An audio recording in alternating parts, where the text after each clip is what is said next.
kita menunjukkan rasa cinta itu. Betul. Tapi manusia kan manusia nih Ustaz. Betul. Saya juga ngaku, saya juga sholat segala macam. Bukan berarti misalnya gini, kalau kita nggak cinta, apakah itu berarti membenci itu artinya salah?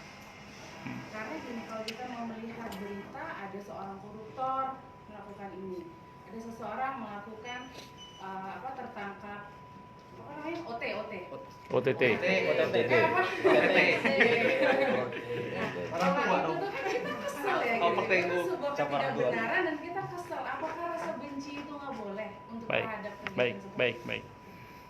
Dalam kitab Riyadhus Shalihin itu ada sebuah hadis Nabi bersabda, "Au kama qala, cintailah karena Allah, bencilah karena Allah." Saya ulang ya, cintailah karena Allah dan bencilah karena Allah. Sahabat bertanya, kalau mencintai karena tapi membenci karena Allah itu bagaimana caranya? Nabi mengatakan, bencilah perbuatannya. Nah, jadi orangnya jangan dibenci, tapi perbuatannya yang kita benci.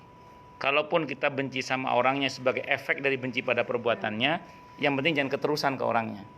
Jangan keterusan, artinya kalau suatu saat dia bertobat, dia sudah sadar, jangan dibenci terus orangnya. Kenapa? Karena orangnya udah saatnya. Karena kalau sampai kita mengungkit kembali kesalahan orang yang sudah bertaubat, itu risikonya berat.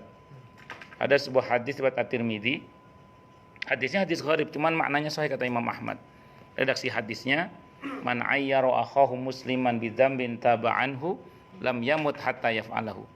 Barang siapa yang menghina saudaranya sesama muslim dengan satu perbuatan dosa yang dia telah bertobat darinya, maka yang menghina itu tidak akan mati-mati sebelum melakukan hal yang sama. Makanya kalau udah tobat jangan dihina lagi. Aduh, terlanjur gimana saat tobat? Minta ampun sama Allah. Jangan sampai kita mengulangi lagi. Iya, jadi intinya boleh kita benci, tapi dasar kebencian kita adalah perbuatannya.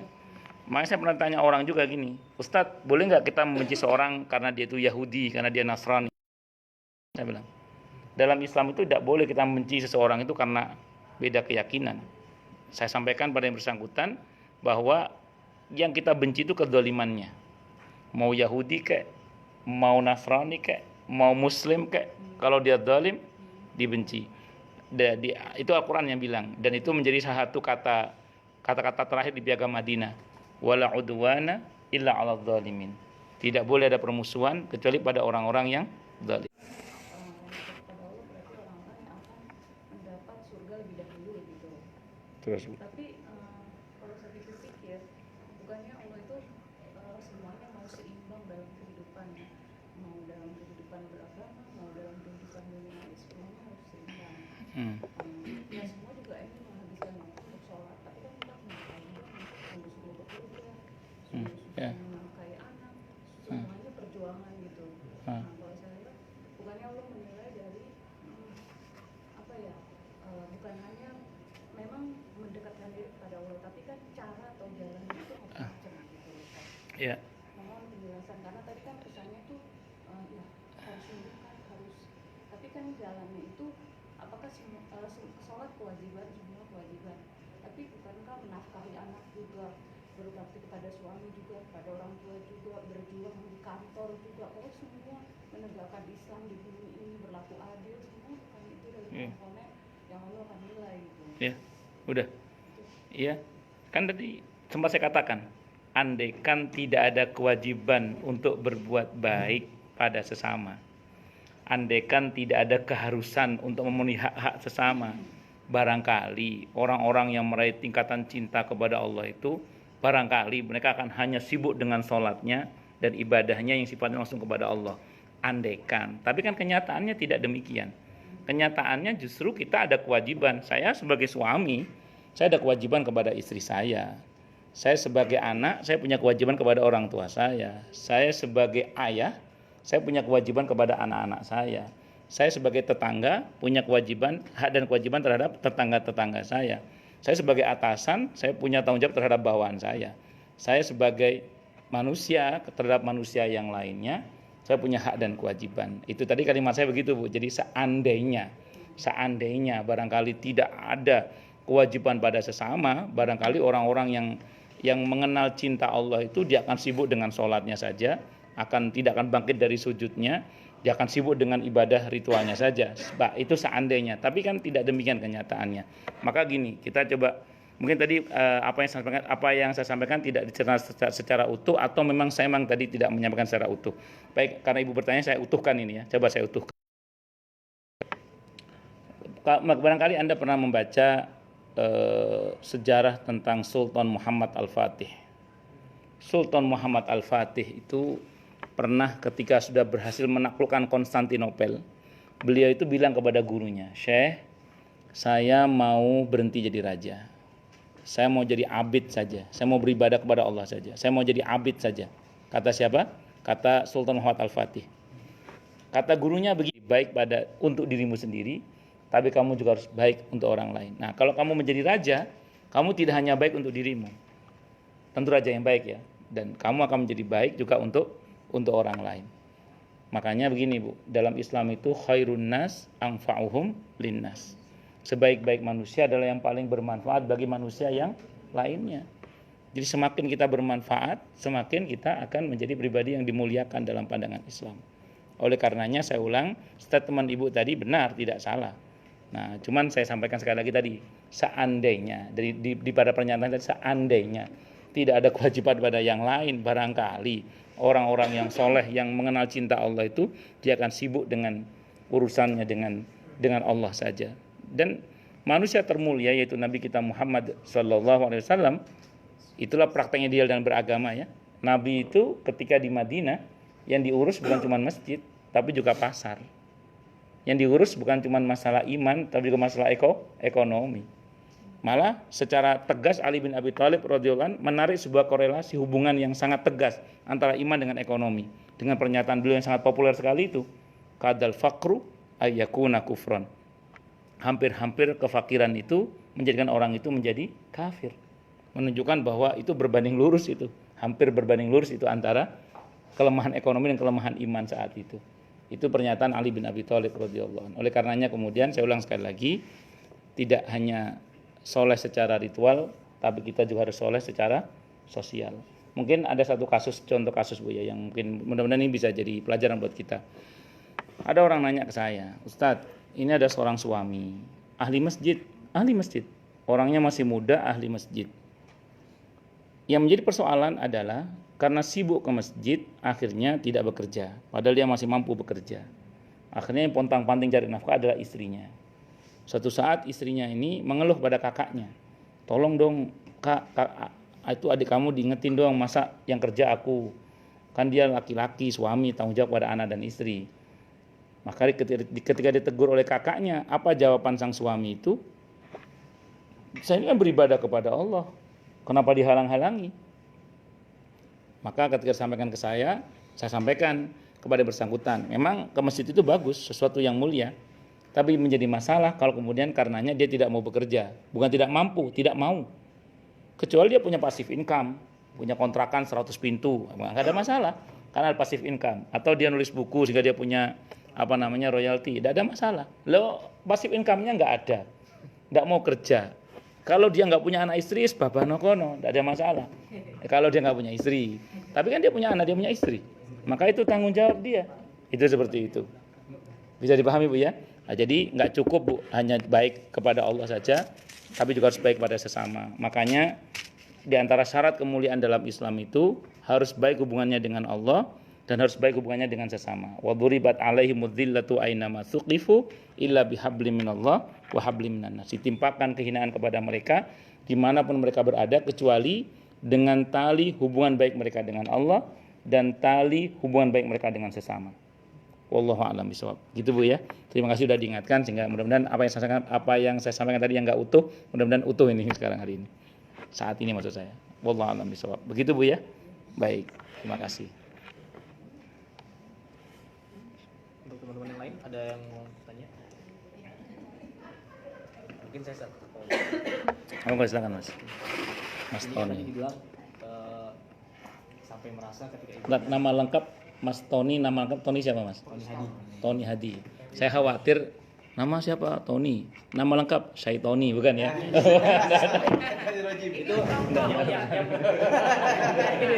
kan Mas, Sultani ya, Sultani. ambil nama kan dari Al-Quran. Iya, Sultani ya. Nggak pakai Maaf, bercanda ya, bercanda. Nggak apa. Ya, kan masalah pajak agak serius. Jadi saya agak bercanda. Maaf bercanda, Mas, saya bercanda. Nggak apa satu. Iya, terus. Tapi saya melupakan itu. Saya maafkan tuh. Iya, tapi tidak saya lupakan. Jadi Ustaz, untuk menimbulkan kadang-kadang sampai ibadah itu bukan menjadi beban gitu kan, menjadi nikmat itu maksudnya apa bisa ada triknya kah atau ada cara-caranya gitu, atau Ya. kadang-kadang gini, pernah sampai diskusi sama beberapa temen apa sampai amit-amit ya sampai dijatuhkan musibah baru kadang-kadang kita baru ingat sama Allah, baru sholatnya rajin segala macam, apa sampai segitu Ustaz? Bagus. Jadi gini sebenarnya. Kalau saya secara pribadi ya, secara pribadi ini saya juga masih belajar. Kita juga masih berlatih ya. Kita terus belajar. Karena selama kita masih hidup kita akan terus belajar hingga kita menghadap Allah Subhanahu wa taala dan qalbun salim. Semoga ya amin Allah manusia. Jadi terkadang memang dalam hati ini ada saat dimana kemudian untuk melakukan ketaatan itu berat. Kalau pas enteng nggak ada masalah lah. Ada saatnya di mana berat kemudian. Nah, pada saat berat itu saya sering dibisikikan oleh bisikan ya dari jalur setan lah. Alladzi yuwaswisu fi sudurin nas. Udah capek istirahat dulu aja. Udah capek istirahat. Biasanya dalih untuk malas beribadah itu karena capek istirahat aja, capek istirahat. Saya sering melawan bisikan itu dengan mengatakan begini. Mau capek di dunia atau capek di akhirat? Mau istirahat di dunia atau istirahat di akhirat? Saya bilang gitu. Mau capek di dunia atau capek di akhirat? Artinya gini, kalau kita di dunia sudah capek karena beribadah kepada Allah dengan baik dan benar, insya Allah nanti di akhirat kita nggak akan capek lagi. Ya, mau istirahat di dunia atau istirahat di akhirat? Artinya kalau di dunia kita sudah banyak beristirahat, alias bermalas-malasan, jangan mimpi nanti di akhirat kita bisa beristirahat. Bisa dipahami ya? Itu pilihan. Silakan, saya nyuruh milih diri saya, ayo pilih mana? Mau istirahat di dunia atau istirahat di akhirat? Mau capek di dunia atau capek di akhirat? Sehingga pernah ada orang yang nanya ke saya. Yang nanya ke saya itu temannya Bu Nani itu nanya ke saya. Ustadz kalau capek, Ustadz kalau lagi males, Ustadz ngapain? Saya jawab, ya saya tetap baca Quran sambil males, saya bilang gitu. Iya, karena temannya beliau itu kalau lagi malas katanya dengerin musik sampai melukai katanya gitu. Nah, kalau dulu nanya ke saya, Ustadz kalau lagi malas sholat malam ngapain? Dia nanya gitu. Saya jawab, ya saya kalau sholat malam, lagi malas sholat malam, saya jawab insya Allah ya ini insya Allah, saya tetap sholat malam sambil malas, saya bilang gitu. Kalau lagi mual, futur itu muales. Iya, jadi iya muales. Jadi muales itu memang fitrah manusia, itu fitrah manusia. Jadi mujahadah namanya Mas. Itu satunya Mas ya. Kalau orang Sunda sering berdoa dengan doa Allah mapaksakeun gitu ya Allah. Allah mapaksakeun, iya paksakeun gitu. Paksain gitu. Itu satu dulu Mas ya, satu dulu. Nah, terus ini lanjutannya. Kita ini kan ada nafsu dan syahwat kita ini. Kita ada nafsu dan syahwat. Kadang dominasi nafsu dan syahwat itu begitu kuat menggerogoti dan menguasai diri kita sampai-sampai kita ini menjadi, mohon maaf ya, terkalahkan untuk kemudian berbuat maksiat. Karena dominasi nafsu dan syahwat tadi itu. Nah, pada saat nafsu dan syahwat begitu kuat mendorong kita untuk berbuat maksiat, di antara kiat yang saya lakukan, ini saya juga masih belajar, di antara kiat yang saya lakukan untuk supaya nafsu itu takluk gitu ya, saya langsung ngelus dada saya Mas. Ngelus dada saya. Sudah tahu ya kenapa ngelus dada ya? Karena ngelus kaki kejauhan Mas. Ngelus dada. Ngelus dada. Saya bilang gini, sabar. Sebentar lagi mati kok, tenang aja, sabar. Ya. Jadi kalau dominasi nafsu dan syahwat begitu kuat untuk mendorong kita berbuat dosa itu, saya langsung ngelus dada saya bilang sabar. Sebentar lagi mati kok, tenang aja, sabar. Sebentar lagi mati, tenang aja, sabar. Nah, itu lumayan lah untuk sedikit ngerem itu. Nah, jadi itu diantaranya. Nah, satu lagi perkataan Imam Syafi'i Mas, rahimahullah ta'ala, beliau mengatakan perjalanan menuju kepada Allah itu kalau bisa berlari, lari deh, kata Imam Syafi'i. Kalau nggak bisa berlari, berjalan. ngesot kalau perlu jabanin deh, kata Imam Syafi'i. Yang penting jangan berhenti apalagi balik. Ya, jadi perjalanan menuju kepada Allah itu bukan tanpa onak dan duri. Ada saja tantangannya, yang penting jangan berhenti, kata Imam Syafi'i.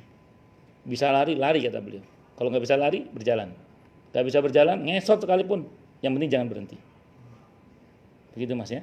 Allah a'lam bishawab. Baik, silakan yang lain. Kalau ada loh. Kalau nggak ada berarti jelas semua. Atau tidak jelas semua.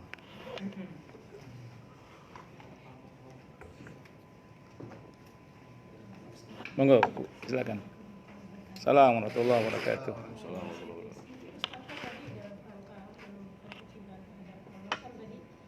Ada tahapannya. Hmm. Dari mungkin tidak sadar, sadar sampai cinta. Betul. Jika pada masa sebelumnya gitu ya belum melewati sadarnya dan kecintaannya itu telat gitu kan, berarti kan ada satu fase yang sangat merugi gitu. Nah, bagaimana membayar hal tersebut gitu? Bagus. Ketiga dalam rangka Bagus. bagaimana? Baik.